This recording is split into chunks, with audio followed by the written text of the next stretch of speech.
Regresamos a Punto y Contrapunto. Históricamente, las candidatas han enfrentado discriminación y prejuicios, por ejemplo, que no saben gobernar o tomar decisiones complicadas. La Observatoria Ciudadana Todas MX, integrada por 154 organizaciones, inició en marzo un monitoreo para evaluar sus políticas paritarias, por ejemplo, agendas de género, comunicaciones, violencia política y antecedentes de violencia de género. Ayer presentaron los resultados. Si bien esta es la elección más paritaria de la historia, también es la más violenta. 21 de las 35 personas candidatas asesinadas en campaña fueron mujeres. La observatoria documentó además 105 casos de denuncias de personas que no cumplieron con la 3 de 3 contra la violencia, iniciativa creada para evitar que quienes deben pensión alimenticia o tienen antecedentes de agresión sexual o violencia contra las mujeres en el ámbito público o privado pudieran postularse. 30 de los casos comprobados son de aspirantes de Morena, 11 del PAN y 7 de Movimiento Ciudadano. Del total, solo a 3 les fue retirada la candidatura. También predominó el lenguaje excluyente en las comunicaciones, se ofendió e insultó a las candidatas, se habló de su apariencia física, se les invisibilizó o bien se utilizó lenguaje sexista. La entidad donde más se utilizó lenguaje excluyente y sexista fue Puebla, seguida de Yucatán, Veracruz y Michoacán y la Ciudad de México. Las principales herramientas de violencia política fueron agresiones tanto por parte de los candidatos como a través de los medios de comunicación, seguidas de discriminación por origen étnico, así como amenazas y violencia física. Esto ocasionó que muchas candidatas incluso decidieran dejar la contienda. Los partidos políticos, por su parte, no socializaron su agenda de género y sus propuestas son vagas y sin acciones afirmativas consistentes. Último tema de la noche, comienzo contigo ahora, Lisa. Pues hoy concluyen las campañas, mañana inicia ya la veda y pues bueno, sin duda, como ya lo decía yo hace unos momentos, pues fueron marcadas por unas campañas marcadas por la violencia ejercida contra las candidatas por su condición de género, agresiones, amenazas, incluso que hicieron que algunas se bajaran de la contienda y pues bueno, también qué decir de los lamentables asesinatos. Mucho que decir de este informe, pero ¿qué destacarías tú? ¿Por dónde empezar? Pues justo, yo destacaría primero lo bien elaborada que estuvo la nota porque es un muy buen resumen de los principales hallazgos de estos reportes, ¿no? No solo es el hecho de que las mujeres hayan enfrentado violencia al igual que los candidatos hombres, sino que incluso en la expresión más letal que fue el asesinato de personas candidatas, pues las mujeres concentraron un mayor número de casos que los hombres, pese a que justamente pues estamos hablando de la elección más paritaria, pero al final del día, digamos, el número de candidatos hombres y mujeres no es muy dispar como para que esta disparidad se expresara igual en el asesinato de personas candidatas, ¿no? O sea, asesinaron a más mujeres que pueden asesinar a más mujeres.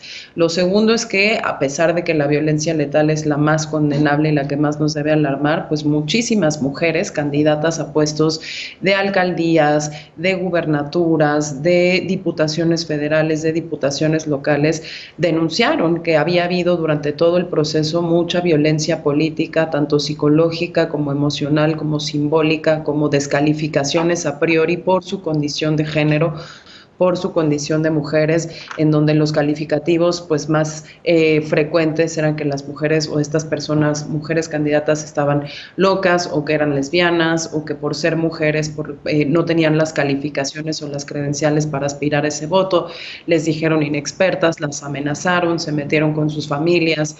Y aunque hubo, y esto también habrá que reconocerlo, revisión de muchos casos en todos los partidos, pues desafortunadamente el proceso electoral es tan grande que la autoridad electoral no alcanzó a bajar o no quiso bajar a todas las personas que tendría que haber bajado, y muchos de los perpetradores de esta violencia política en contra de sus contrincantes o incluso de sus compañeras de partido, ¿no? Lograron las candidaturas, se quedaron con las candidaturas y seguramente pues algunos de ellos llegarán a los puestos de elección popular a los que querían o por los que estaban contendiendo. Entonces va a ser muy importante vigilar su desempeño en ese momento. Y una segunda cosa rapidísimo, nada más que queríamos resaltar, el lunes justamente decía yo en esta mesa que la organización Nosotros había lanzado un cuestionario a candidatos y candidatas a diputaciones federales para conocer más sus perfiles, qué pensaban del puesto puesto que iban a desempeñar, etcétera. Hoy se presentaron los resultados y es sumamente interesante que en el discurso, justo farolitos de la calle, las mujeres fueron el grupo prioritario que todos los partidos y la gran mayoría de los candidatos identificaron como prioritario.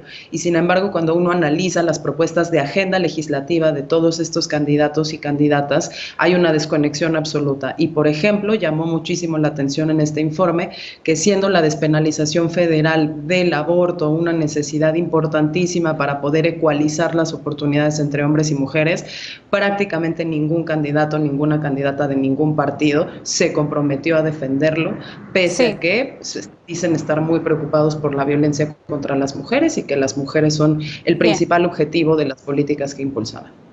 Dulce, efectivamente, como ya comenta Lisa, pues sí fue una contienda inequitativa y que también remarcó las asimetrías que las mujeres enfrentan a la hora de participar en la política. ¿Qué destacas tú de este informe, de las campañas en general, de la violencia que se ejerció contra las mujeres y qué medidas tomar para frenarla? Pues sí, es lamentable, la verdad, que a pesar de estar ante la elección más paritaria de la historia, pues estamos también ante la elección más violenta, incluso hacia las mujeres, ¿no? Creo que este tema no es un tema superado. El flagelo del machismo en la política mexicana, pues es brutal. Y el objetivo de la violencia política de género, pues es muy claro que es marginar a las mujeres del espacio público, lo cual desgraciadamente en algunos casos, ya sea por voluntad o porque fueron asesinadas, pues se logró ese objetivo, ¿no? De que menos mujeres accedieran a puestos de decisión, de toma de decisión. Sin embargo, aquí quisiera resaltar la valentía de una candidata para la presidencia municipal de Matamoros, Coahuila, que fue víctima de violencia política de género por parte del secretario del ayuntamiento, Salvador Vega, el cual ya fue denunciado. Se logró incluso un punto de acuerdo con la ayuda del Congreso local por unanimidad para iniciar un proceso sancionatorio ante la Fiscalía Especializada para la Atención de Delitos Electorales, porque la violencia de género pues está tipificada como delito electoral ante el Instituto Electoral de Coahuila y ante la Comisión de Derechos Humanos de Coahuila. Creo que es muy importante señalarlo, nombrar este problema que tenemos las mujeres que estamos interesadas en participar en el espacio público, que es algo a lo que nos enfrentamos día a día y que cuando uno decide dar el salto hacia la política, pues se vuelve todavía más agresivo, ¿no?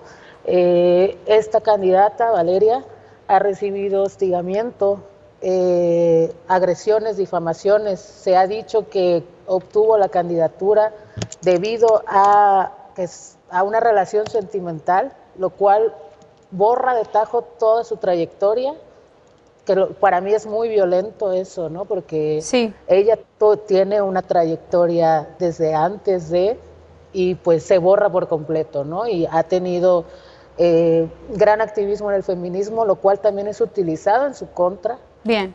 Y incluso esa violencia trasciende a su hijo, que es un bebé recién nacido, lo cual también pues es lamentable, ¿no? Entonces no solamente se trata de señalar y nombrar, sino que también tenemos que lograr castigos ejemplares. Si la violencia de género es un delito electoral, que se sancione, ¿no? Que se declinen las candidaturas, que se quiten las candidaturas a las personas que cometan los actos.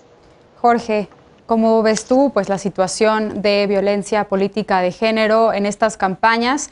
Lisa ya lo decía, pues en el discurso todos los partidos hablaron sobre la protección y derechos de las mujeres y en las acciones y en las agendas pues no vimos medidas ni propuestas concretas. ¿Cómo lo ves?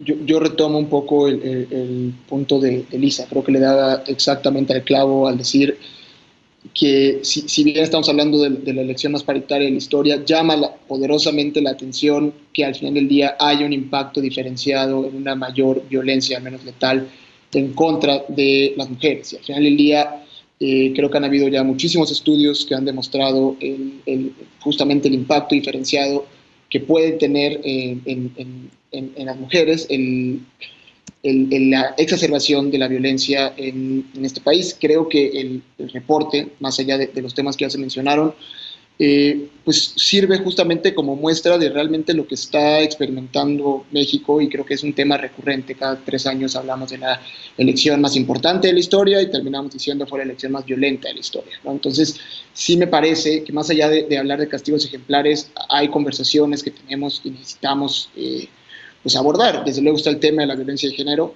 pero también está el tema en el cual se inserta en este contexto en específico, que es el tema de la violencia política en general, ¿no? Más allá del impacto diferenciado, hay muchas narrativas que se tratan de reproducir sobre si fue el narco, que la violencia local o municipal es porque, digamos, se están buscando controlar la plaza, etcétera, y realmente lo que necesitamos reflexionar de alguna manera es entender que este tema en general viene de muchos años atrás. Sí. Esta semana se presentaron 2 reportes muy interesantes de Noria y del Crisis Group, justamente abordando esta problemática, también abordando el tema del impacto diferenciado en género. Y 3, pues entender justamente que necesitamos narrativas más complejas para contar nuestra historia como un país, me duele decirlo, pero como un país que es violento y que ejerce violencia en muchísimos ámbitos. Sí. Eder, finalmente. Interesante el caso que menciona Dulce, porque Valeria López de Matamoros, Coahuila, viene del activismo feminista, del acompañamiento en los ejidos de Coahuila, de mujeres que han sufrido violencia de género, y de repente no solamente la autoridad municipal, también la comunidad ejerce violencia en contra de ella porque es activista feminista, porque tiene que hacer campaña con su bebé, igual que en la Ciudad de México, en Benito Juárez, Renata Turren, que tienen que hacer campaña con sus bebés que acaban de nacer, y de repente es toda la comunidad la que ejerce la violencia. El caso de Nuevo León, a Clara Luz se le sancionó por haber mentido por su relación con Kate Renner, se le sancionó de manera muy violenta toda la comunidad, el electorado, y cuando se filtraron los audios de Samuel García amenazando de golpear a su exnovia, no hubo ninguna reacción.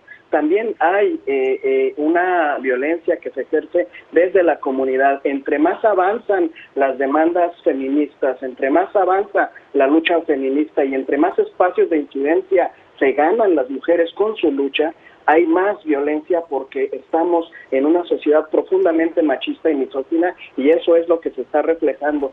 Sería un error concentrarlo todo en torno a la lucha de partidos políticos, pero también creo, como dice Jorge, que habría que diseccionar los tipos de violencia que han sufrido las mujeres en esta contienda, las mujeres aspirantes, sí, para ver también cuántas fueron por el tema del crimen organizado, o también por parte de la autoridad electoral. Verónica Camino Farjat en Mérida, Yucatán, denunció violencia política de género por parte de las autoridades estatales y los medios de comunicación locales. Lo documentó todo perfectamente y la autoridad electoral no hizo nada, ¿no? Bien. Entonces hay que diseccionar, hay que separar para identificar qué tipos de violencia sufrieron cada una de las candidatas y poder atenderlo de manera integral.